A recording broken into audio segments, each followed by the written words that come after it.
So, for those of you that reacted to the sound and intro, then you probably know what I'm about to talk about. I'm about to talk about the hit web series that you are probably familiar with, Carmilla. A bit of backstory first. I had to watch the first season of Carmilla, only the first season, for class. But that was a class time where we didn't necessarily have to meet back up during the next week. So I had nobody to talk about this about. And since this is technically, you know, Halloween month and the show is about vampires and stuff, I'm gonna know you guys about it, since that's probably the best thing for me to do. Since I didn't just stop at season 1, I kinda got addicted and watched season 2, then season 3. Then actually I didn't watch the movie. I didn't want to. I don't know why I didn't want to watch the movie. I don't know, wasn't enticed to watch the movie as I was for the next seasons. Wow, okay, 87.3 if you guys aren't subscribed. Really? Goku, how do you feel about that? Oh, you're right. I'm not dressed for Halloween week. Alright, give me a sec, guys. Give me a sec.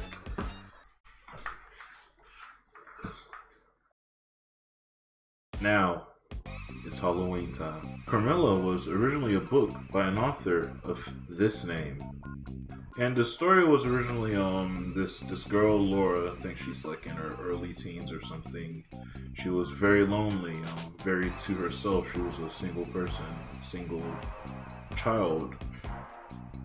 And she was supposed to be getting a visit from her cousin or something, but her cousin ended up being in some sort of an accident, and during this accident, after the aftermath, she didn't get a visit from her cousin. She got a visit from another person by the name of Carmilla, and it turned out that Carmilla was actually a vampire. The web series of the same name was created in 2014 by these names.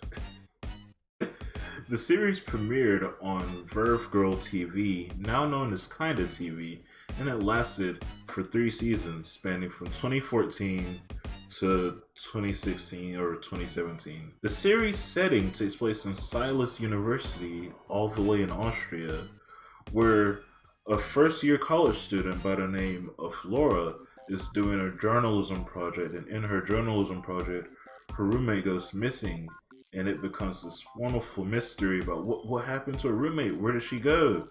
But while her roommate is missing, she gets a new roommate, and that new roommate's name is Carmilla. Season 1 as a whole was probably my favorite of the 3 seasons. It's this beautiful mystery documented chronologically through her vlogs that she was originally doing for her journalism project, and she's trying to find out what happened to her roommate while also having to deal with her shitty new roommate, Carmilla. Every now and then, Laura ends up complaining about her new roommate, Carmilla, and during these times, some interesting things happen. Some new information gets found out. Ooh. There's this one time where she wanted to get back at Carmilla for always using her stuff, so she ends up putting some of Carmilla's soy milk into her cereal bowl, but oh no. Turns out that was not soy milk. It was blood. Revenge is mine. And so is Carmilla's super special soy milk that I'm not supposed to touch, because that's just the way the world works, cutie. I really like the build-up of trying to figure out what happened to her roommate, while also having to find out the news that Carmilla is a vampire, but I feel like knowing the source text coming into this show is kind of a hindrance, because knowing the source material ruins this. It does ruin the surprise that, oh my god, Carmilla's a vampire. Wow, that's so crazy. Of course, all the hints are there from the start, like it's very easy to find out, but I still would have liked to build up more if I didn't already know the source material. Laura comes to find out that multiple girls actually have gone missing, but most of them have come back. But They're acting very, very different now from how they originally acted. Something seriously wrong is happening on this campus. Because of the whole alchemy club sitch, we tried talking to Natalie again. What could just suddenly turn this girl? I really hope that it passes over you, and I hope it doesn't touch your face. Into this girl. Anybody want to do some table dancing?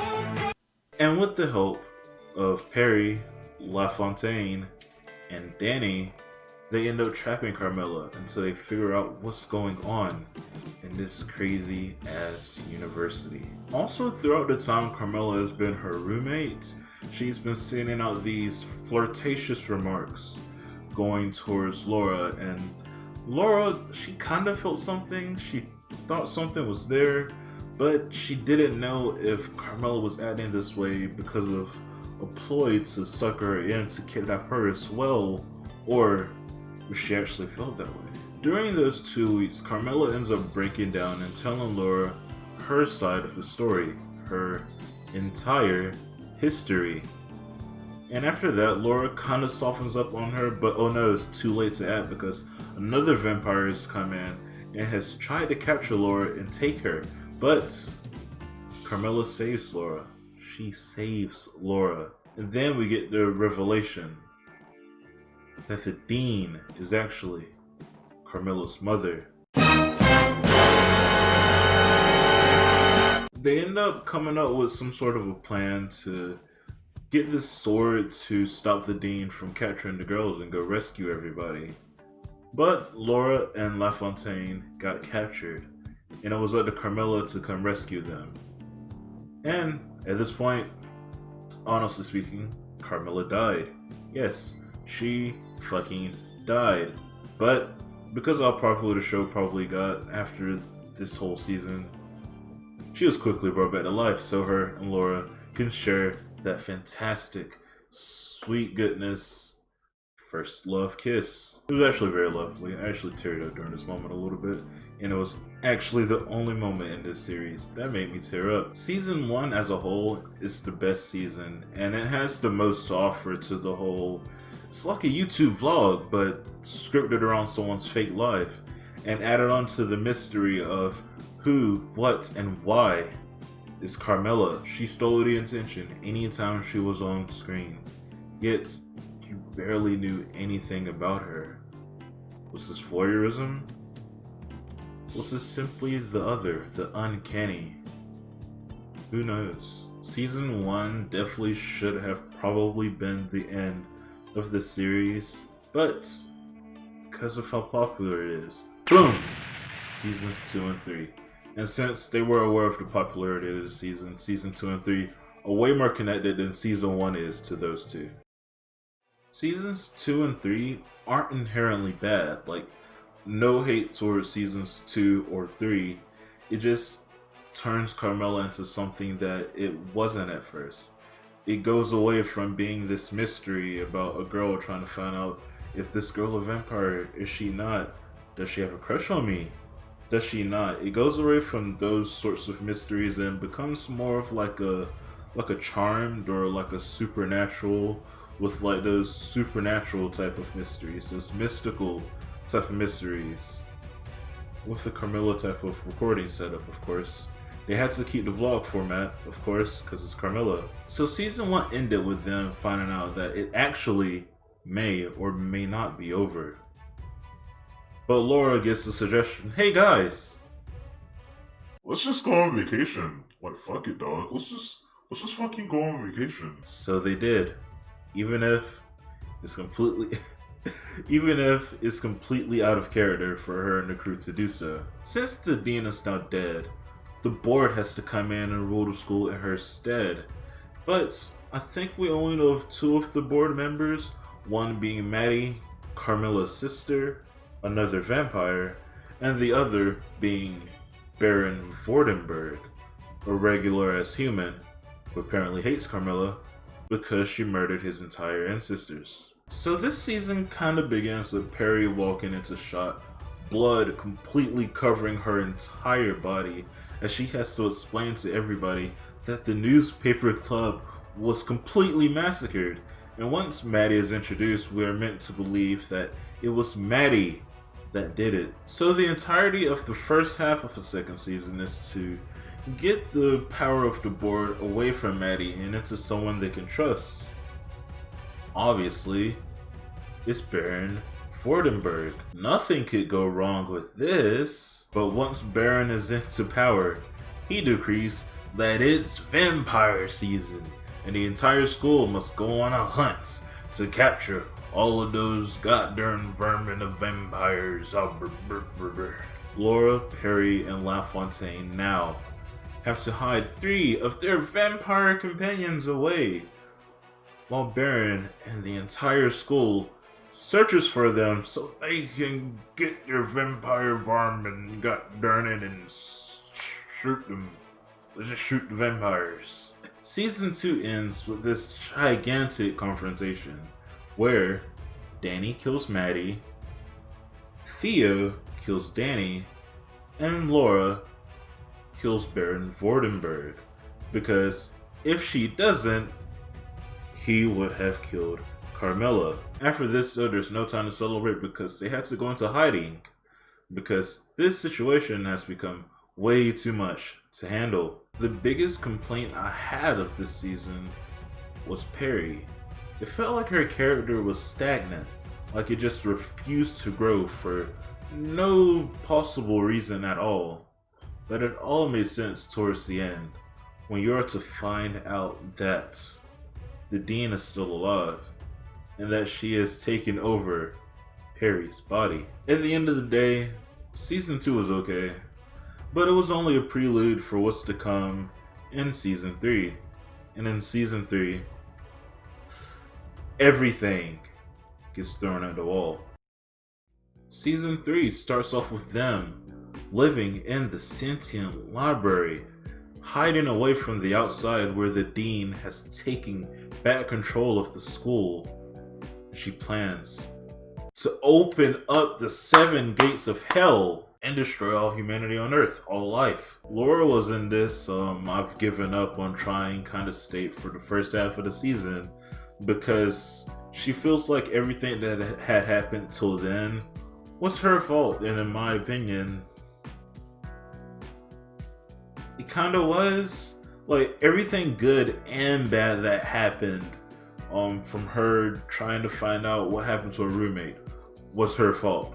Yes, everything good and bad that happened was her fault. But the same thing could have been said for anything in that situation. Like, if she didn't do anything, it would have all been Carmilla's fault, and the Dean's fault, and Maddie's fault. Well, Maddie doesn't really do anything about shit, but still, nonetheless. So Carmilla and LaFontaine are left on their own to figure out what exactly are they supposed to do. But no one can figure out exactly what's going on until Laura gets her jolly old confidence back and tells them that obviously they need 4 talismans to stop the Dean. That's what the book was trying to say. That's what all of these notes point to, is 4 talismans to try and stop the Dean. They have now successfully gathered, after multiple attempts, all of the talisman. Well, not all of them exactly, except for one. But they were able to successfully defend the talisman from the Dean at least. But the one they were missing was one of a human. Not just of a human on the board. Now, who could that possibly be? Oh, that's right. God darn it, that person's already dead. They tried their hardest to find the 4th talisman, but to no avail. Not even going to a fucking parallel universe where Baron is still alive could help them retrieve that talisman. So they're only left with one option: to fight. And fight they must. And they will at the 7th gate. Because whatever was going on at the 7th gate, she has to relinquish her immortality on the Dean at least. And during that moment, she becomes mortal and becomes, of course, able to be attacked by multiple weapons. So that's the plan. The fight was very, very interesting. They built up the fact that Perry's gonna die because the Dean's in Perry's body, and that's the only way to defeat the Dean. They build up the fact that Carmilla is going to die because when the Dean dies, everybody that the Dean reanimated back to life will die. And I don't know. So before this fight could happen, Laura's like, I can't let Carmilla die. That's fucking Bay. I can't let Bay die. So she goes to hell and makes this deal with this hell lady that I can't remember the name of for no particular reason. I don't know, probably because she wasn't that important, honestly speaking. But the deal was that she died instead of Carmilla. But it turns out, it turns out that Laura didn't read the fine print, because in the fine print, it actually made Laura the fourth talisman, and exactly what the Dean needed to open the seventh gate. And after she opened the seventh gate, the fight continued, and the day was saved. The day was saved. Perry somehow still alive. Laura somehow got revived, and Carmilla somehow is also still alive and now is human and has a human heart. Pretty cool. This series took me on a very, very wild ride, and I'm not sure if I like that it took me on a wild ride. Season 1 was fucking perfect from start to the fucking end. Season 2 and 3, it had problems.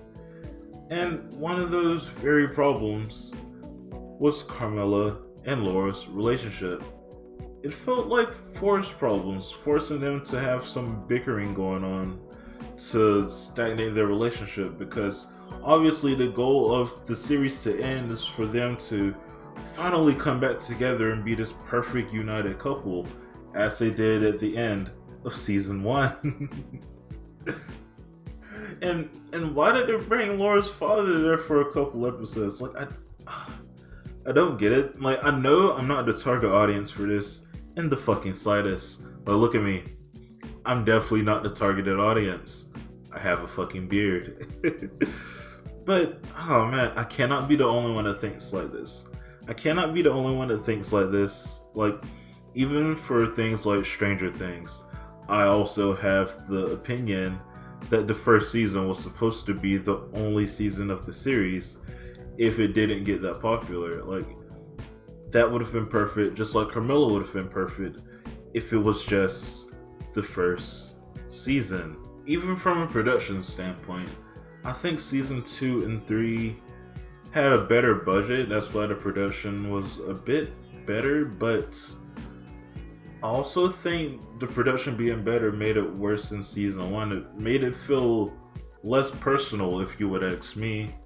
I'm all for personal stuff, especially since this was a web series on YouTube, where I think being personal would have made it connect more to a lot more people than it probably already has. And that's also why I didn't watch the movie, because it just throws all that vlog shit like right out the window, at least from the trailer that I saw at least.